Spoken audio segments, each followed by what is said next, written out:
Hello guys, bersama saya lagi dalam Alright Napa Channel. Mantap, Perdana Menteri kita Datuk Seri Anwar Ibrahim. Ya, sekali lagi sahabat semua, saya ingin membawakan anda untuk menonton video ini ya, yang mana ia adalah ucapan penuh Datuk Seri Anwar Ibrahim dalam satu persidangan antarabangsa Zakat Pulau Pinang tahun 2024. Jadi tanpa membuang masa sahabat semua, saya ingin membawakan anda untuk mendengar ucapan Datuk Seri Anwar Ibrahim ini. Dari penaga ke penanti, singgah makan di Desa Murni. Tibalah masa yang dinanti, ucap tama oleh Perdana Menteri. Kini tibalah masa yang dinanti-nantikan, majlis dengan segala hormatnya mempersilakan Yang Amat Berhormat Perdana Menteri Datuk Seri Utama Anwar bin Ibrahim untuk menyampaikan ucap tama. Dengan segala hormatnya dipersilakan. Assalamualaikum warahmatullahi wabarakatuh. Alhamdulillahillazi anzala ala 'abdihi alkitaba wa lam yaj'al lahu 'iwaja. Wa usalli wa sallim ala rasulil karim wa ala alihi wa sahbihi ajma'in. Saudara Dr. Muhammad, Mana Ketua Menteri, Saudara Zamri, Menteri Pendidikan Tinggi, sahabat Samah, sahabat saya, Tuan Salim, semua ramai tamu-tamu, KSU, KPP, semua ada, SAS, rakan-rakan yang saya muliakan. Alhamdulillah kita dapat bersama-sama dan ikhtiar mengadakan persidangan mengenai zakat ini bagi saya penting. Zakat ini institusi unggul dalam membina kekuatan ekonomi yang juga memikirkan soal kesenjangan dan kemiskinan. Kalau sesatunya peperangan awal zaman Khulafaur Rasyidin mempertahankan institusi zakat itu di bawah Abu Bakar Siddiq radhiyallahu anhu. Dalam kupasan almarhum Syekh Yusuf Al-Qaradawi bahawa Islam itu tegak atas prinsip keimanan yang dikaitkan dengan salat, diperkukuh dalam jamaahnya, masyarakatnya dengan institusi zakat. Kesebab itu, kalau ikut kupasan Qaradawi, kali pertama dalam sejarah umat manusia, peperangan pernah diistiharkan terhadap kalangan yang engkar menegakkan satu institusi zakat kerana kaitannya dengan pembelaan nasib rakyat miskin. Katanya untuk pertama kali dalam sejarah. Kerana sebelumnya peperangan itu disiharkan kerana kekuasaan, wilayah, atau meminang puteri, atau harta benda, intan berlian, pengaruh. Tapi peperangan harb alal faqr itu berlaku manakala institusi yang unggul membina kekuatan umat itu terungkai. Kita harus bertanya, kalau siapa yang biasa dengan fiqh zakah, di antara kaya penting dalam memahami zakat yang dikupas oleh Syekh Yusuf Qaradawi, dia tidak harus dilihat sebagai institusi biasa. Sebab itu kejam sekali bagi orang yang mengurus zakat dan cuai dan khianat, kerana institusi ini terlalu penting dalam membina kekuatan umat. Bayangkan, peperangan diistiharkan bagi orang yang mungkin mengaku dia salat, dia beriman, tapi enggan membayar zakat bagi sistem kerana akan melemah, melonglaikan sistem zakat ini. Zakat ini bukan saja soal pendapatan negara, tetapi institusi yang dikaitkan dengan kemiskinan. Sebab itu kalau tanya saya dalam bicara soal zakat di negeri-negeri ini, walaupun di bidang kuasa negeri, saya tidak boleh terima kenyataan negeri yang boleh kumpul dana zakat yang besar, tetapi masih ada kelompok miskin tegar. Saya ambil alih tahun lalu, lebih setahun yang lalu, di wilayah persekutuan, saya arahkan, bagilah teori apa, penjelasan apapun, selagi ada rakyat di Kuala Lumpur masuk kategori miskin tegar selain daripada langkah-langkah lain daripada kerajaan. Saya nak zakat itu dimanfaatkan sepenuhnya. Tunggak zakat ini dalam sistem Islam itu terokai kalau tidak dapat dipertahankan. Sebab itu kita kenal dengan Khalifah Umar Abdul Aziz yang disebut Umar Al-Thani. Itu kerana ya zuhudnya, waraknya, tetapi kerana tata kelolanya. Sebab itu bila orang meremehkan isu tata kelola dalam negara ini, terutama kalau orang yang dikaitkan dengan Islam, serban itu tidak, saya tidak peduli. Bagaimana boleh remehkan soal tata kelola? Zakat itu tegak kerana tata kelola yang baik. Umar Abdul Aziz itu mampu mengendali, mengurus ekonomi wilayah Islam yang besar. Bukan di sekitar Jazirah Arab, Mesir, Syria, sampai ke Azerbaijan. Itu kerana tata kelolanya yang par excellence. Jadi kita kenal tokoh-tokoh Islam itu dari sudut kepribadian, nilai, akhlak yang tidak tolak ansur tentang penyalahgunaan kuasa, guna kedudukan untuk memperkayakan diri dan keluarga. Saya aneh kalau saya pikirkan bahawa bagi kita ini tidak begitu penting. Negara kaya sebagaimanapun, kutipan zakat puluhan bilion ringgit sekalipun tidak mungkin berhasil menyelenggara dan menyelesaikan sebagian besar masalah kalau tidak diurus dengan baik. Pengurusan baik itu disebut tata kelola yang baik. Sebab itu ada kaitannya. Institusi zakat itu harus diurus dengan baik. Maknanya prinsip tata kelola. Setiap sen yang digunakan, wang yang dikutip atas nama zakat, itu mesti dipertanggungjawabkan. Dan seperti mana yang saya tegaskan tadi, apapun alasan untuk latihan, untuk pelaburan, untuk daya cipta dan peralihan teknologi dan transformasi digital yang semua perlu dikenalikan dalam negara madani ini, dia mesti, kalau zakat ini, selesaikan masalah basic kemiskinan tegar di kalangan rakyat kita. Jadi saya anggap persidangan ini selain daripada bicara soal-soal lain, mesti kembali kepada pangkal, pokok pangkalnya. Zakat mesti diuruskan cara yang terbaik mungkin, itqan fil amal, par excellence, dan keutamaannya mesti selesaikan masalah basic di kalangan orang yang tidak punya keupayaan dan bersaing. Ini ada kaitan juga bila dalam perdebatan orang kata tentang, kan perbahasan tentang meritokrasi. Ya, kita pilih, kita bantu yang terbaik, anak-anak yang cemerlang.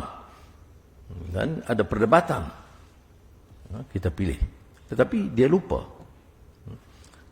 Dan saya ingat Michael Sandel, profesor terkenal Harvard, yang bicara tentang tyranny, kezaliman meritokrasi.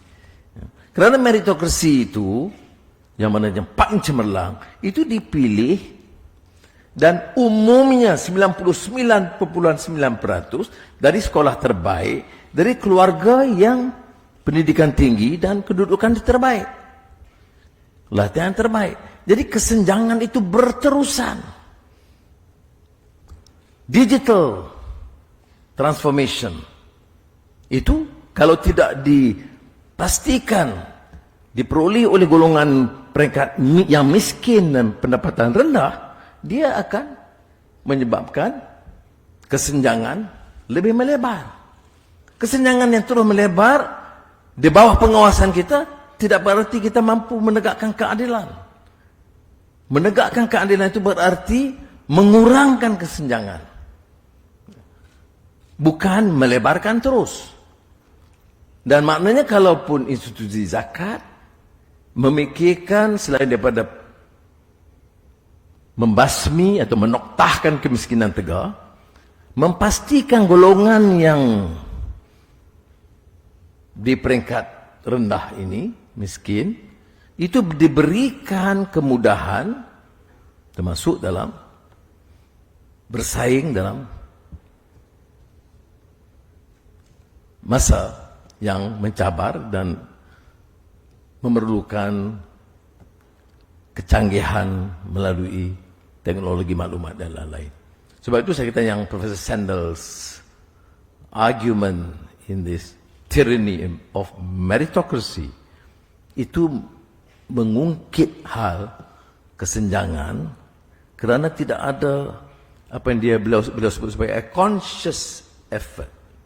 Ya, satu tindakan yang jelas melalui tata kelola yang baik dan yang prihatin terhadap nasib orang yang tidak mampu bersaing.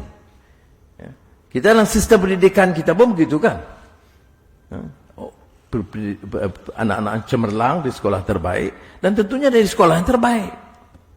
Saya nasib baik karena pergi ke Koalisi Melayu, sekolah kebangsaan. Masa itu belum ada sekolah-sekolah asrama penuh yang lain terkenal. Tetapi tidak boleh diukur dari segi itu. Kerana ada anak-anak dan rakan-rakan saya mungkin lebih pintar, tapi kekal di corot ukun. Jadi mana mampu bersaing. Ya. Sekolah menengah di Menek Urai dan sekolah menengah di Kapit nak bersaing dengan sekolah Koalisi Melayu atau Chungling High School, tak mungkin.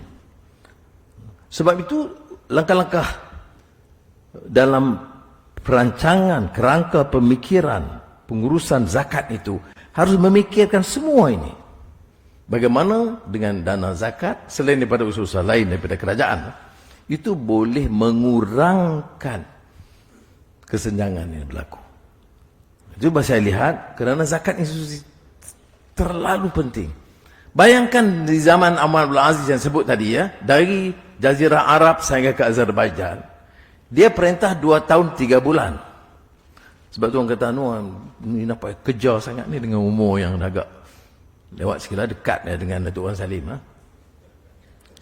Mengapa kejar sangat? Saya kata sebab saya rasa malu sebab Omar Abdul Aziz itu perintahnya 2 tahun 3 bulan. Masalah kemiskinan tegar selesai. Isu zakat itu diperkasa dan begitu baik. Inventory negara itu disusun hari pertama diperintah. Jumpa Mamak Bendahara. Dia kata apa yang tuanku perlukan silakan. Ya Khalif Amirul Mukminin. Dia kata bukan saya punya, ini negara punya. Itu kali pertama disebut inventory. Berapa emas, berapa simpanan gandum, berapa berlian yang ada dalam simpanan inventory itu. Dan sebahagiannya bukan saja zakat ya, sebahagiannya itu dijual dan dibantu rakyat yang miskin dan untuk keperluan-keperluan yang lain. Jadi kalau dia selesaikan 2 tahun 3 bulan, kita yang perintah ada yang jadi Perdana Menteri 22 tahun, ada kerajaan 10 tahun, ada yang 33 bulan. Prestasinya bagaimana? Ini maknanya muhasabah yang sebenar. Kita duk ingat muhasabah, yang harus muhasabah itu kamu. Aku enggak perlu. Kerana aku yang teratas. Ini yang masalah kita. Muhasabah itu mesti daripada ibda' binafsik. Masih mula daripada diri kita, seperti mana yang disebut dalam hadis Nabi Muhammad SAW yang saya bacakan tadi.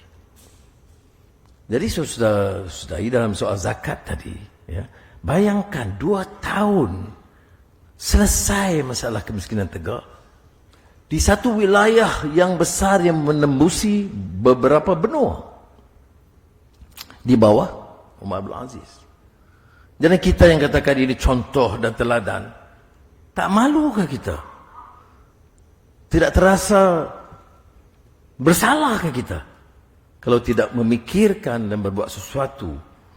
Kalaupun tidak sampai ke tahap itu, ya, tidaklah terlalu jauh daripada idealisme dan pelaksanaan yang dilakukan di bawah Omar Abdul Aziz.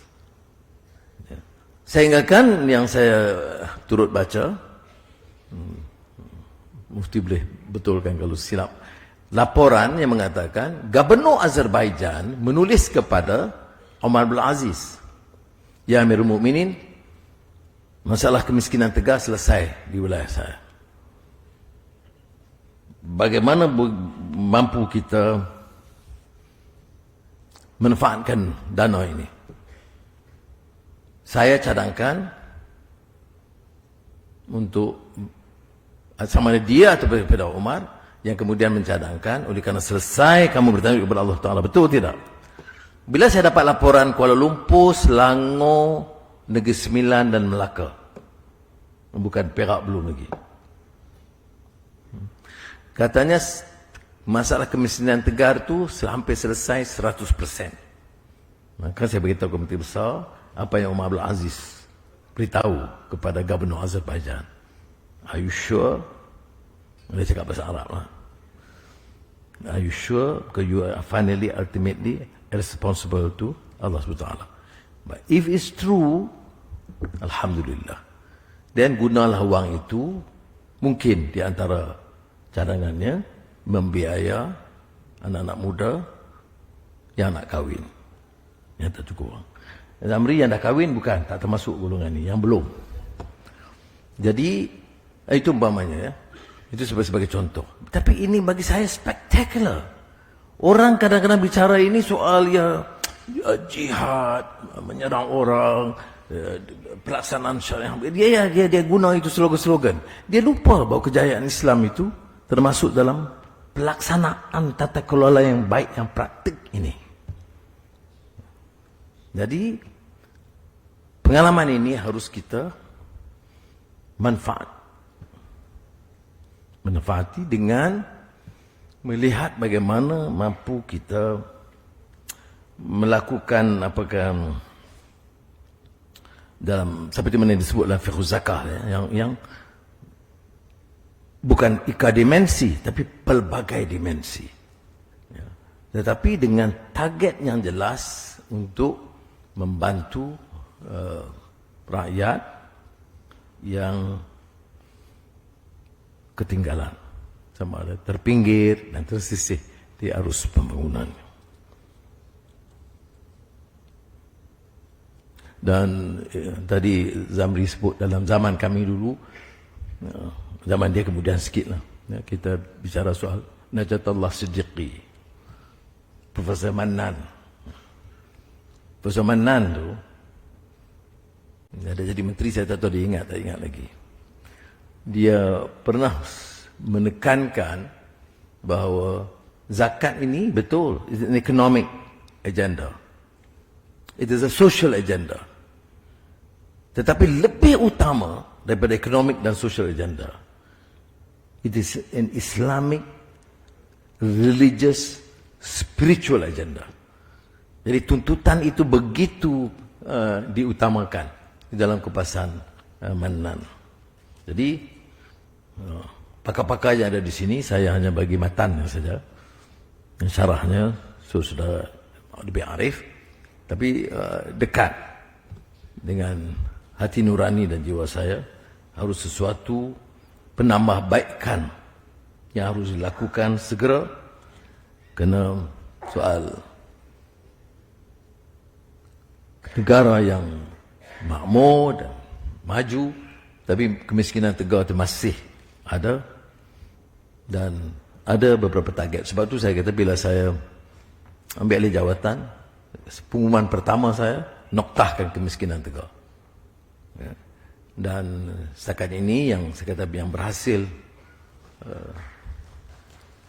100% Melaka, Negeri Sembilan, Kuala Lumpur, Selangor. Saya belum dapat laporan terperinci dari Pulau Pinang. Sepatutnya selesai sebab Pulau Pinang jumlah kemiskinan tegar itu jauh lebih kecil. Jadi TKM dalam tempoh seminggu harus beri laporan selesai atau tidak.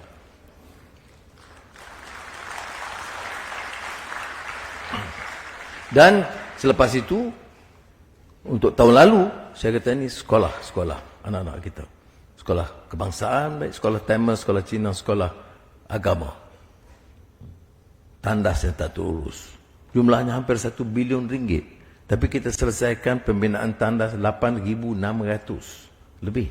Bayangkan ya, dengan khazanah yang besar dan pertumbuhan ekonomi dan hasil mahsul yang banyak, anak-anak kita ke sekolah dengan tandas yang rosak. Dan ini dibiarkan tahun demi tahun. Sebab itu saya beritahu kepada Menteri Pendidikan Fadlina, saya tak mau apa pun alasan, saya siapkan dana, saya kata mesti selesai. Ya, kalau masalah tandas pun tak selesai, nak uruskan mutu pendidikan ini bagaimana? Jadi alhamdulillah selesai. Tahun ini, umpamanya, kalau di Kuala Lumpur semasa saya jaga, saya kata termasuk gerai-gerai. Tadi saya pergi Seberang Jaya, saya minta pegawai daerah uruskan pembinaan gerai bagi Indah. Sebab yang pergi ke hotel 5 bintang itu 5% rakyat. Yang pergi ke gerai itu 80% atau 60% rakyat. Tapi 60% rakyat ini nak belanja 200,000 repair gerai pun tak mampu kita. Jadi sebab itu saya kata pemikiran, keutamaan kita. Kita semua bicara soal fiqh aulawiyat. Dalam ekonomi ini harus ada fiqh aulawiyat dia, keutamaan dia. Sebab itu tahun ini 2024 keutamaan saya ialah pengurusan baik pulih rumah-rumah penyewa awam, rumah polis, rumah tentera, rumah guru dan penyewa awam umumnya, termasuk rumah pegawai penjara. Itu saya dekat dengan saya. Itu parah. Jadi kita belanjakan dana tahun ini selesai gitu. Nak selesaikan semua perkara dalam setahun tidak boleh. Kita hutangnya besar dan permasalahan ekonomi besar. Sebab itu sudah faham mengapa saya keras sekali dalam soal tata kelola. Saya tidak izinkan orang merompak kekayaan negara ini. Dulu, sekarang saya tidak peduli. Ada kes besar, kamu Datuk ke Datuk Seri ke Tun ke, kamu ambil wang, kami siasat, kami dakwa, kamu bagi balik wang itu kepada rakyat. Jadi sekali lagi saya ucapkan terima kasih kerana ini ikhtiar TKM mengadakan persidangan antarabangsa zakat Pulau Pinang. Dia bila kita memanfaatkan natijah daripada keputusan dengan pelaksanaan program yang lebih maknawi. Semoga Allah memberikan kekuatan. Wassalamualaikum warahmatullahi wabarakatuh. Mohon ya Bapak Perdana Menteri. Terbaik untuk sahabat-sahabat terus, semua. Itu dia satu ucapan yang begitu padu, begitu mantap ya. Daripada Datuk Seri Anwar Ibrahim. Sahabat-sahabat semua, kita mendengar sebentar tadi ucapan Perdana Menteri yang begitu serius dan komited ya di dalam melakukan tanggungjawab beliau. Dan saya menarik ya minat saya apabila beliau mengatakan komitmen kerajaan untuk menoktakan kemiskinan tegar akan terus diperkasakan. Ya, walaupun ada pihak pembangkang, ahli-ahli parlimen daripada para pembangkang menyindir berkaitan dengan usaha yang sedang dilakukan oleh kerajaan ini. Tapi hakikatnya sahabat semua, ketika mereka menjadi kerajaan, apa yang mereka lakukan? So, adakah mereka terfikir untuk menoktakan kemiskinan tegar ini? Tidak ada sahabat-sahabat semua. Apa yang berlaku cumalah untuk memenuhkan kantung mereka sendiri. Dilantik sebagai menteri, bertaraf menteri, tetapi tidak ada sumbangan. Hanya makan gaji buta sahaja. Itu sedikit pandangan saya sahabat semua. Jadi bagaimana dengan Anda? Adakah Anda setuju atau tidak? Anda boleh berikan komen dalam ruangan komen. Terima kasih. Izinkan saya untuk mengundurkan diri dan seperti biasa peribahasa mengatakan tapapun kangkap 2 tahun keinginan. Dalam bahasa Melayunya tepuk dada, tanya selera. Sekian saya daripada Orang Dapat Channel. Saya kita berjumpa lagi. Bye-bye.